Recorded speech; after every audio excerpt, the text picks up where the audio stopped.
This is Lacey Rice with KySports.TV, talking to Kentucky State University head women's basketball coach Serena King-Coleman about her thoroughbreds and their season thus far, especially their tournament or the classic that they played in earlier this year for the Coach C.Y. Russell Classic. Coach, how has your team performed thus far, and how did the Classic turn out? The Classic turned out great. I mean, we had Fisk University, Kentucky Wesleyan, and then one of our conference reps, which is Central State University, in the Classic. We had a great turnout. We named it after C.Y. Russell. She's historically one of the best coaches in the women's program, historically. She won NAIA National Championship. So, you know, we want to always honor the past. So the kids recognize that there is some history here, and we want to always preserve that. And we did represent. We won both games. We beat Fisk University the first night by 19. I think we beat Kentucky Wesleyan by 20 the second night. So as far as representing what we wanted to represent starting the year, the kids did a great job of that. Okay. You mentioned knowing the history and everything. How have you been able to connect with alumni?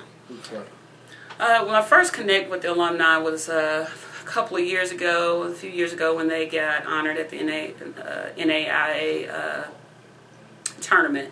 I unfortunately, because of a family emergency, that I was unable to meet the women of that team during that time. So to follow up, I didn't want to follow up with just a phone call saying basically, I'm sorry I didn't get a chance to meet you, but we followed up with what we called the Breakfast of Champions.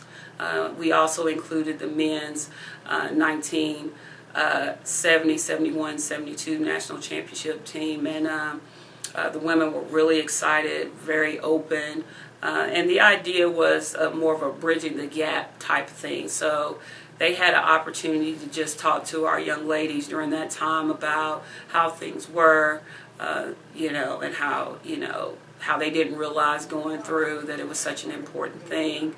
It gave me an opportunity to find out what the women were doing currently, for them to have the opportunity to find out what was going on with our program. A lot of the ladies had not been back for many years, had not really talked to any of the previous coaches, so it ended up being a really special thing. And I have a very great relationship with a lot of the ladies from that team. In fact, two of those ladies were honored for the Kentucky State Hall of Fame this past fall, and got to meet Miss Buford, who I didn't get to meet because she didn't have an opportunity to come down due to some personal matters for the Breakfast of Champions. And I had already, Miss Felicia Jordan had come down and talked to the team when we had the Breakfast of Champions. So it was more like a reunion versus let's meet Coach for the first time. And so, you know, and a lot of the ladies still come back for homecoming and things like that, and always ask about the team, and they're just very wonderful ladies, and have so much respect for them. Okay.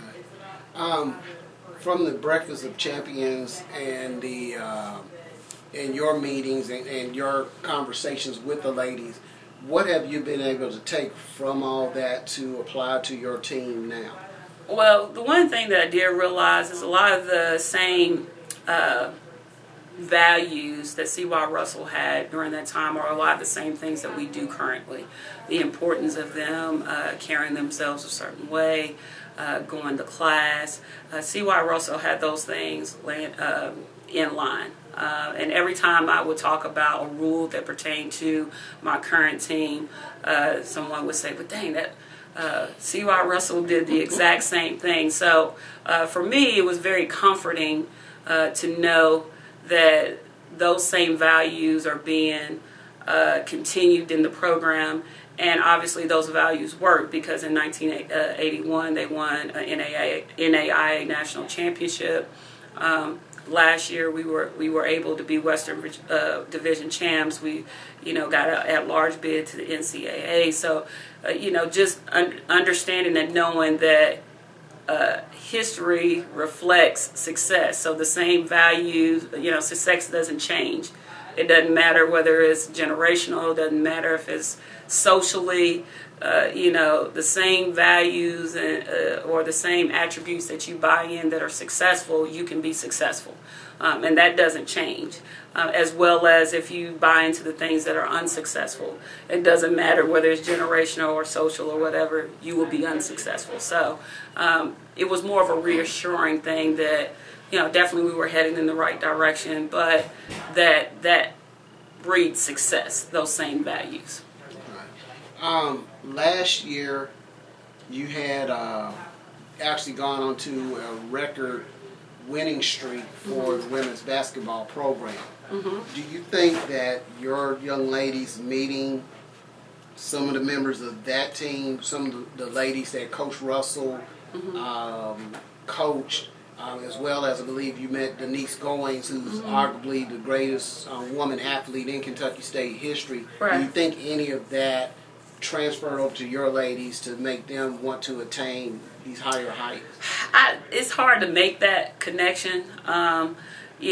Definitely, knowing some history helps.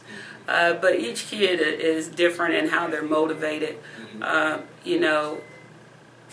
I know that sometimes kids, even with knowing the history, some take it to heart and some don't. It was probably more, it was really good for the women, to know that what they have to say is important. And it really motivated me because I guess being an adult, having played and have gone through, the understanding is there. With kids, sometimes there's a disconnect in life after basketball versus going through right now. It may not hit some of those kids till later on, the connection. But I think the fact that it was done planted the seed. Okay. Now, how much impact it made, it'd be hard to say. Right. Okay. Well, I know there were some correlations between your coaching and Coach Russell's coaching. She did have a few of her players who went on to play after their collegiate career concluded. Granted, she did have quite a few All-Americans also with Denise Goings, Linnell Jones, and Carolyn Walker and Pam King. From last year's team, didn't you have a young lady who has gone on to pro ranks? Absolutely. Shaquanda Wiggins. She is overseas currently playing, doing very well. She always sends out tweets and we stay in contact, and she's doing a wonderful job. She got to try out for a WBA combine. She got a nice agent, has a nice contract overseas, so she's still representing Kentucky State very well. She wears that with a badge of honor, and I always say how proud I am of her. And then also it encourages our younger young ladies that that is a possibility if that's something they want to do. And I do realize that Denise Goins and Pam King and some of those other ones, there is a large gap between when they were able to go versus now, with women's basketball really propelling and being so much more athletic, and it's so much harder to do these things that it's nice to see that is still a possibility here at Kentucky State. Okay. Do you think that your athlete being able to go pro has helped maybe in your recruiting and help as far as promoting your program? Oh, absolutely. Anytime you can help kids go overseas or play professionally, that is always a huge recruiting point. And also the success of the program as a whole is always a huge selling point in terms of getting better kids and the excitement of wanting to be a part of something bigger than themselves, of course. Okay. As far as this year's team, what are some of your outlook? What's your major outlook as far as your conference? I believe are you ranked #1 in your or were you ranked #1 preseason coming into conference? Absolutely, we were ranked preseason coming into the conference, and obviously you have we're in a position to have a target on our back, which is new, versus us chasing, and holding on to that is always a focus, but. It is and it isn't. The main focus is making sure we're playing as a team, to make sure we're playing disciplined basketball, to make sure that we're playing hard. And if we're doing those things, we'll be able to maintain what we need to maintain throughout the year. Okay. Besides the expectations coming from the program, I mean, that has to be a lot of pressure on these young ladies, knowing that everybody's gunning for them now because of the success of last year's team. How well have they been able to handle it so far? I think we're handling it okay right now. You know, we're still, there's always adjustments being made early in the year, trying to find our continuity. But overall, I think we're handling it pretty well. You know, always as a coach, there's always going to be work to be done in terms of molding us as a cohesive team. But by the end of the year, as long as we're gelling and clicking, then that's what matters the most. How well you're playing going into the tournament, how well you're playing going into the last stretch of the season. Right now, we're still a work in progress. Okay. Who were some of your top returners coming from last year's team? Top returners, obviously Shea Horton, who was picked preseason all-conference, our top shooter. Logan Powell, who we lost at the end of last year in the tournament, which we felt like hurt our chances in going deeper. We feel like is a top returner in the post. You know, Taylor Sanders, who played quite a few minutes last year, split minutes at the point guard position. You know, goes towards our continuity and leadership of the team on the court. And then we had players that were returning from last year's team, like Brooklyn Sharpie, who's having a great season this year, who really stepped up for us in the NCAA tournament in terms of being a starter and giving us a great performance, has built on that, and it has been an impact for us this year. As well as Daphne Brown. You know, we had some returners that didn't play a whole lot that we're looking to hopefully see them turn the corner this year. Alyssa Brown, who is from Iowa, who's in the post, who is returning but had a redshirt season last year due to injury. And I'm trying to think. I think that's it as far as returners from last year's season. But I think we have a pretty good foundation to build on. Okay. Well, who were some of your top newcomers this year, and how well have they meshed with the rest of the team?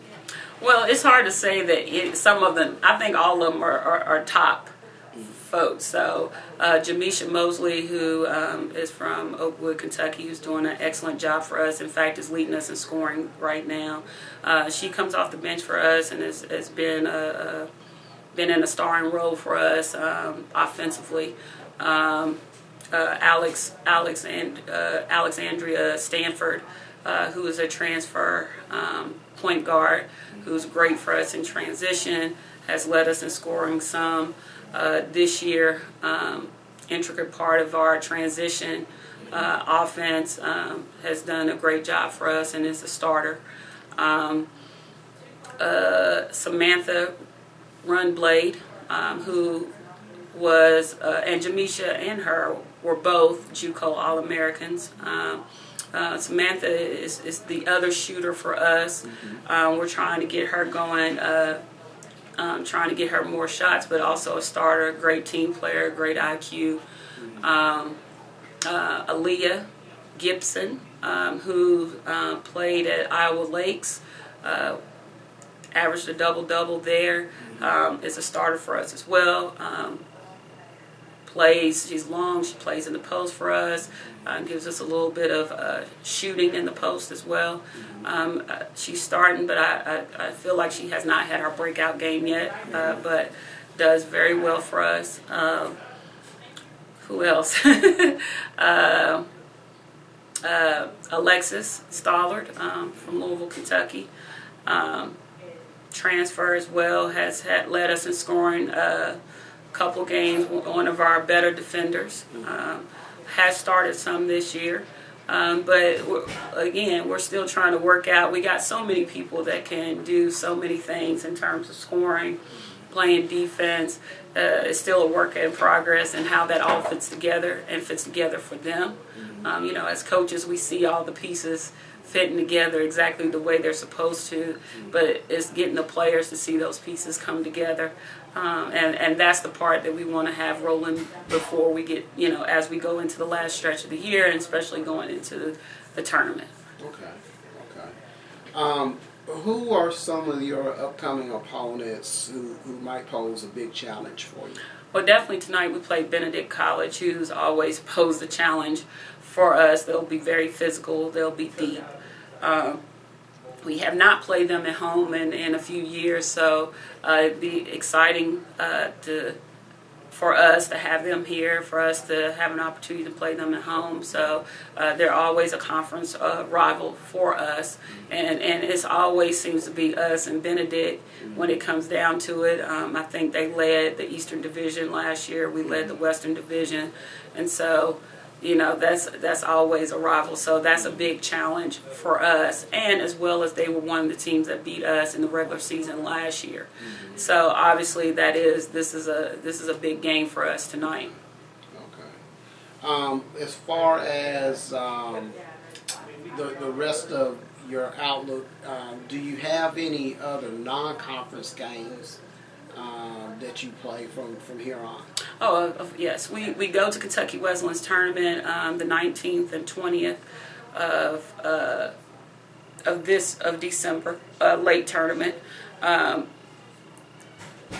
we're gonna play Trevecca Nazarene. First game, it's a classic, and we play Kentucky Wesleyan again in their classic at Kentucky Wesleyan. That's going to be a challenge because again it's a road classic. We'll be in the fire down there. We've already beat Kentucky Wesleyan, so I'm sure they'll be pumped to play us, and so again it'll be a good experience for our kids to be in the fire. We've had quite a few home games, and so we got to get used to getting ready to play on the road. We also play Trevecca Nazarene. They come to our place later in the season as a non-conference game. And I believe our very last conference game is the very last game of our regular season, which is Georgetown College, which is right down the road. I think this will be the first time that they've come here since I've been coaching here, which I think is a good game in terms of just bragging rights within the state. Good game as far as how close they are in proximity to the university. So that would be a big game. Okay. Yeah, because I know that especially Georgetown has been a very good program over the years in the NAIA. Absolutely. And so it would definitely be interesting to see how the two different styles are going against each other. Do you have plans in the future, and this is getting kind of away from this particular season, do you have plans in the future to try to play even more Kentucky teams? Oh, absolutely. I mean, and a lot of the teams that we're playing this year as non-conference games will be returned. They're home and home, so we'll play a lot of the same teams going into next season. But anytime you can play within your state is good for the budget, it's good for the kids, it's good for the state in terms of just bragging rights and recruiting as well. So we're going to always try to play teams within the state if we can. Okay.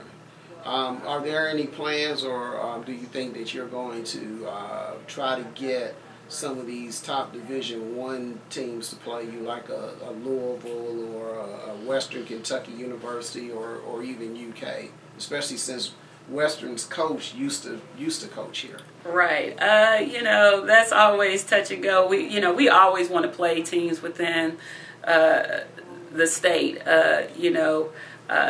but we always don't have control in whether or not they choose to play us. So we'll always try, whether that comes, into play. Obviously we have no control of that. But we have in the past. We've played Moorhead State. We've played, we've scrimmaged Eastern in the past. But again, we have no control over who chooses to play us. So we always try to get into Division I if we can. Right. Okay. And as we start wrapping up this interview, what would be your message to maybe future young ladies who want to play for this program? That we run a great program. We're a winning team, but it's not all about. We don't win at all costs. I want good student athletes. I want good people on this team. We do quite a bit of community service, and we work really, really hard here. So I'm looking for the total package. I'm not looking for just a great basketball player. I'm looking for a great student. I'm looking for a great person, and to carry that with pride and want to be a part of something bigger than yourself. Okay. And the final question is, you mentioned community service, and also one of the things that I've noticed with Kentucky State athletics between the teams, it seems that there's a big competition as far as who has the highest GPA overall. Is that something that you really embrace, that you and your young ladies really embrace? Well, definitely this year, this semester, we've really tried to embrace that. They've worked really hard. I've been really proud of the midterm grades. So, hopefully they'll finish the way we think they will in having some of the highest GPAs that they've had in a long time in the program. So, yes, I definitely think they've embraced that. I see weekly or bi-weekly reports of those grades, and we're definitely on the right track in achieving what we want to achieve collectively as a team, because that is also one of our goals, not only to win, the conference championship and the division, but we want that academic award as well. So, we want to be great in all areas, and as the president say, be excellent in all things. So that's what we're trying to do. So in other words, if you're a young lady wanting to play for Kentucky State, you got to be ready to work just as hard in the classroom as you are out on the court. Absolutely. Okay. Absolutely. Well, thank you very much, Coach, for your time, and that's a wrap. All right.